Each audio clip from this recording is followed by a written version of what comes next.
प्यारे विद्यार्थियों, हम औद्योगिक क्रांति अध्याय में अभी तक 4 भाग पढ़ चुके हैं। आज हम इसका 5वां भाग पढ़ने जा रहे हैं। और अभी तक हमने इंग्लैंड में औद्योगिक क्रांति किस प्रकार से आई, क्या उसके कारण रहे, वहाँ कौन से वैज्ञानिक उन्नति हुई, कोयला और लोहा के क्षेत्र में क्या विकास वहाँ पर हुआ, और किस प्रकार से सूती उद्योग ने वहाँ विकास किया। और उसके बाद वहाँ 2 वर्ग बन गए थे, पूंजीपति वर्ग और मजदूर वर्ग। मजदूर वर्ग की क्या समस्याएं, कठिनाइयां रही, कौन से विरोध आंदोलन वहां पर चले, और सरकार के द्वारा कुछ अधिनियम लाए गए मजदूरों के जीवन में सुधार लाने के उद्देश्य से, और उसका कितना असर उन पर पड़ा उसके बारे में अभी तक हम पढ़ चुके हैं। आज हम इसकी 5वीं कड़ी में चार्टिस्ट आंदोलन के बारे में पढ़ेंगे। यह भी एक बहुत प्रभावी आंदोलन वहां पर रहा, जिसमें कि एक मांग पत्र पेश किया गया था जिसे चार्टर कहा गया, और इसीलिए इसको चार्टिस्ट आंदोलन कहा गया। अब ये चार्टिस्ट आंदोलन क्या था? जैसे कि हमने पिछले पार्ट में हमने पढ़ा है कि जो वहां पर कारखाना अधिनियम विभिन्न समय में बने, उसका कोई जमीनी स्तर पर असर देखने को नहीं मिला। उसकी कुछ ना कुछ खामियां रही, और मजदूरों की जो स्थिति थी वो जैसी की तैसी बनी रही। इसीलिए कुछ आंदोलनकर्ताओं ने एक मांग पत्र तैयार किया और उसे एक चार्टर का नाम दिया गया, और इस आंदोलन को चार्टिस्ट आंदोलन कहा गया। यह 1832 ईस्वी से 1848 ईस्वी के मध्य चला। यह मजदूरों और कारीगरों का आंदोलन था, और इसकी जो अध्यक्षता, इसका नेतृत्व क्या था, वह विलियम लॉविट और फियर्गस ओकोनर, इन्होंने एक संस्था तैयार की थी और एक मांग पत्र भी बनाया जिसे चार्टर कहा गया। वे कुछ राजनीतिक अधिकार प्राप्त करना चाहते थे, क्योंकि वे जानते थे कि जब तक हमें कोई राजनीतिक अधिकार नहीं मिलेंगे, उन्हें वोट देने का अधिकार नहीं मिलेगा, संसद में उनके सदस्य नहीं पहुंचेंगे, वो अपनी बात संसद में नहीं रख सकेंगे, संसद में कानून बनाने में उनका कोई हस्तक्षेप जब तक नहीं रहेगा मजदूरों का, तब तक उनकी सामाजिक और आर्थिक स्थिति में कोई सुधार नहीं हो सकता है। इसीलिए उन्होंने एक चार्टर बनाया, मांग पत्र बनाया, और सरकार के सामने समय समय पर उसे पेश किया। अब इस आंदोलन के पीछे कौन से प्रमुख कारण थे?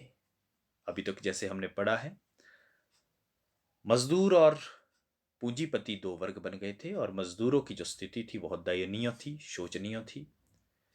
नरकतुल्य उनका जीवन होता था, और इसीलिए आर्थिक कारण होना स्वाभाविक था, क्योंकि 16 से 18 घंटे काम करने के बाद भी मजदूरों को भरपेट भोजन नहीं मिलता था, और उनकी स्थिति बहुत ही दयनीय थी। और समझो कि 2 देश बन गए थे इंग्लैंड में एक तरह से।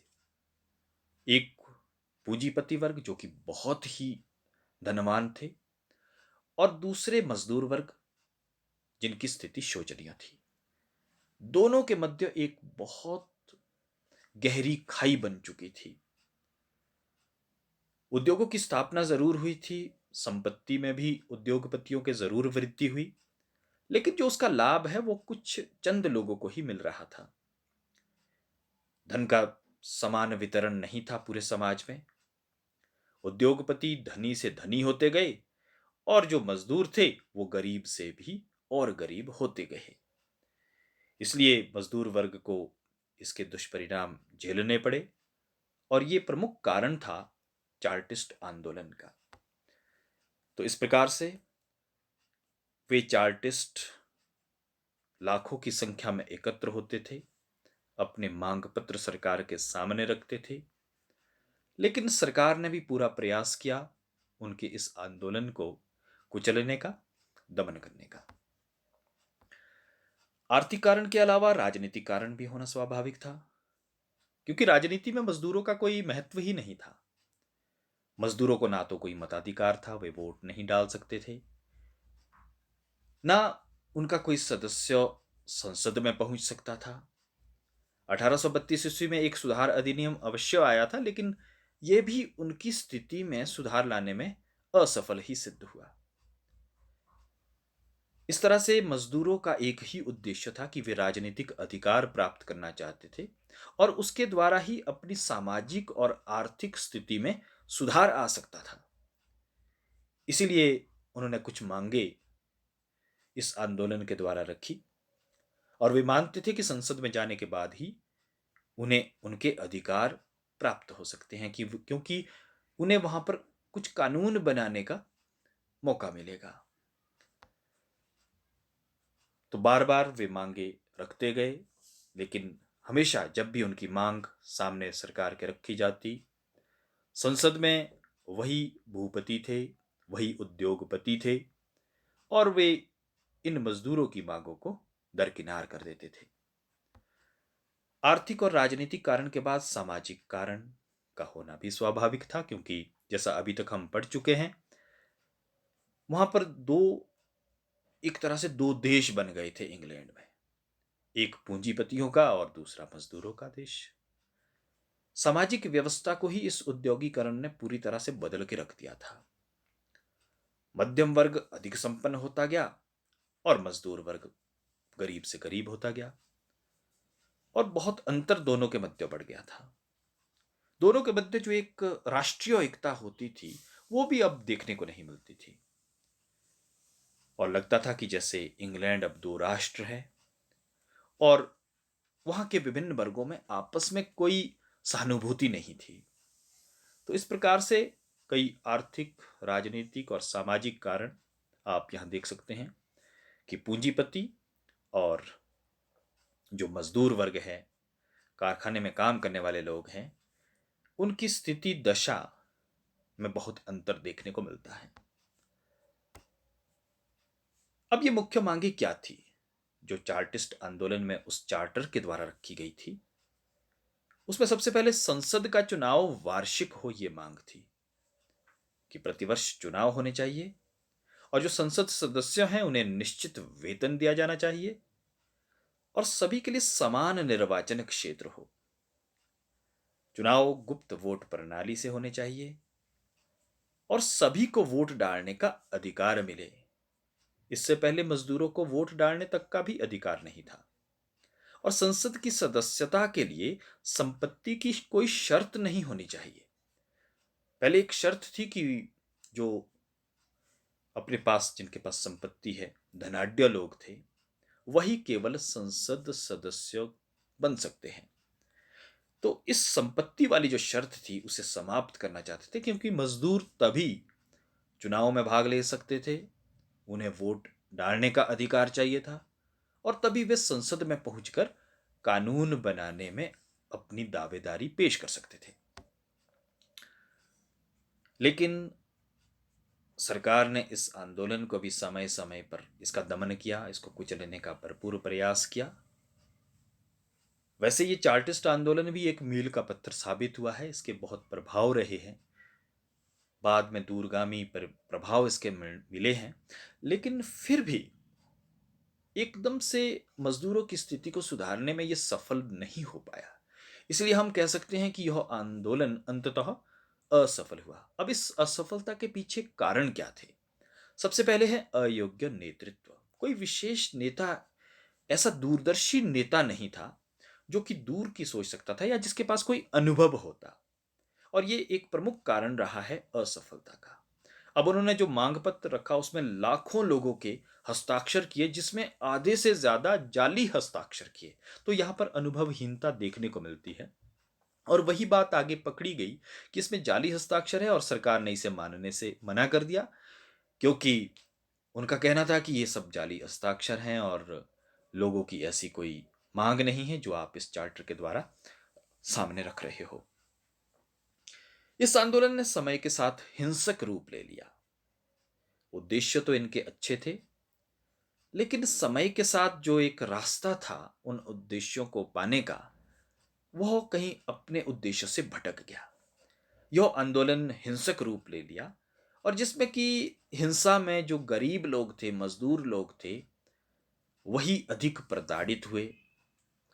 और इसलिए इस आंदोलन के प्रति उन गरीबों की सहानुभूति ही समाप्त हो गई। समय के साथ इंग्लैंड समृद्ध होने लगा, उनकी अर्थव्यवस्था सुधरने लगी, उद्योग बनने लगे, परिवहन के साधन बढ़ने लग गए, कीमतें भी कम होने लगी।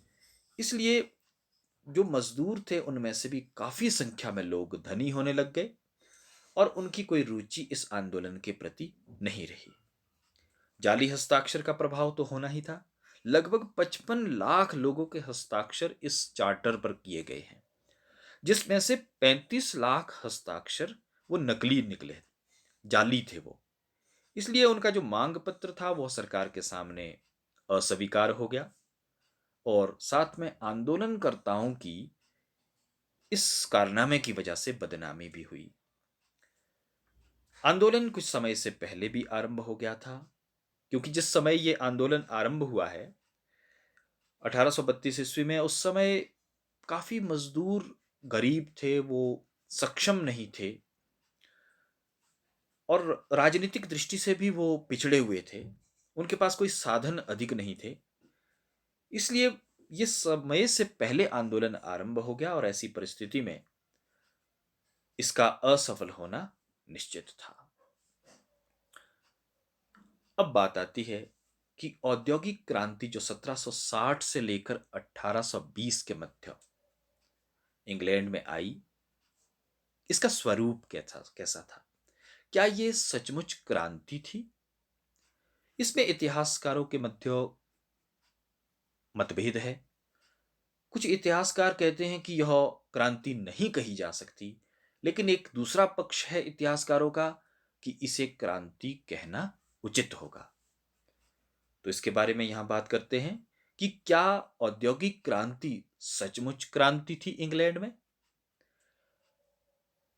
तो पहले पक्ष के अनुसार इतिहासकारों का यह मानना है कि जो क्रांति शब्द है वह एक बदलाव के लिए कहा जाता है जो कि बहुत कम समय में संभव हुआ हो।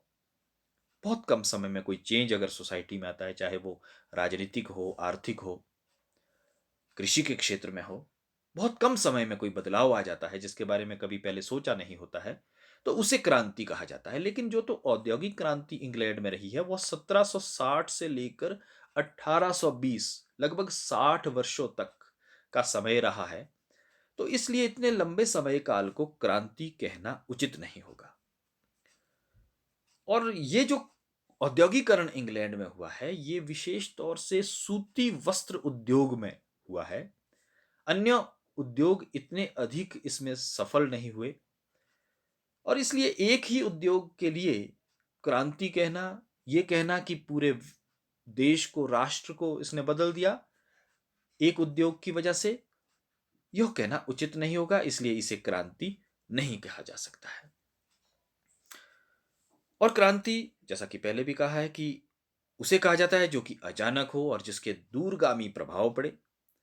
और औद्योगिकरण ने समाज को परिवर्तित करने में काफी समय लिया, इसलिए इतिहासकार मानते हैं कि इसे क्रांति नहीं कहा जा सकता है। लेकिन दूसरे पक्ष के जो इतिहासकार हैं उनके अनुसार यह क्रांति थी और उनके अनुसार इस क्रांति ने पूरे समाज को व्यापक रूप से प्रभावित किया। वे कहते हैं कि जो उत्पादन पहले हाथों से कई महीने लग जाते थे उसे बनाने में, वो अब चंद घंटों में हो जाता है काम पूरा। और कृषि के लिए भी अब उपकरण, मशीनें आ गई हैं। कृषि में भी अब अद्वितीय विकास हो रहा है। कृषि क्रांति भी औद्योगिक क्रांति के साथ साथ ही चली, उसमें भी उत्पादन बढ़ गए हैं, तो उसमें भी असर देखने को मिला है। सड़कें, नहरें, रेलें, ये सब परिवहन के नए नए साधन आ गए हैं। लोगों का आना जाना, जीवन स्तर ही, लाइफस्टाइल पूरी तरह से इंग्लैंड के लोगों का बदल गया है। शहर में रोजगार के अवसर अब खुल गए हैं, अंतर्राष्ट्रीय व्यापार में वृद्धि हो गई है और देश में धन आ गया है। बैंकिंग व्यवस्था सुदृढ़ हो गई है धन आने की वजह से, पूंजी देश में पहुंच चुकी है और श्रमिकों ने ट्रेड यूनियन बनाने आरंभ कर दिए हैं। अर्थात काफी परिवर्तन 50-60 वर्षों के अंदर ये देखने को मिला है। इसलिए इसके दूरगामी प्रभाव भी देखने को मिले, पूरे समाज को इसने परिवर्तित किया है और इसलिए इसे क्रांति कहना गलत नहीं होगा। तो ये दोनों पक्ष इसके बारे में कहे गए हैं। कुछ इतिहासकार कहते हैं कि यह क्रांति नहीं कही जा सकती और कुछ इतिहासकार कहते हैं कि इसे क्रांति कहना न्यायोचित होगा। तो इस प्रकार से इस अध्याय में औद्योगिक क्रांति, जो कि एक बहुत महत्वपूर्ण अध्याय है, हमने 5 भागों में इस अध्याय को लिया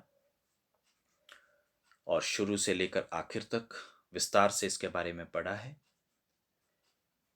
एग्जामिनेशन पॉइंट ऑफ व्यू से भी यह चैप्टर बहुत इंपॉर्टेंट है। इसमें कुछ छोटे प्रश्न भी पूछे जाते हैं, 4 या 5 नंबर के प्रश्न भी इससे आते हैं।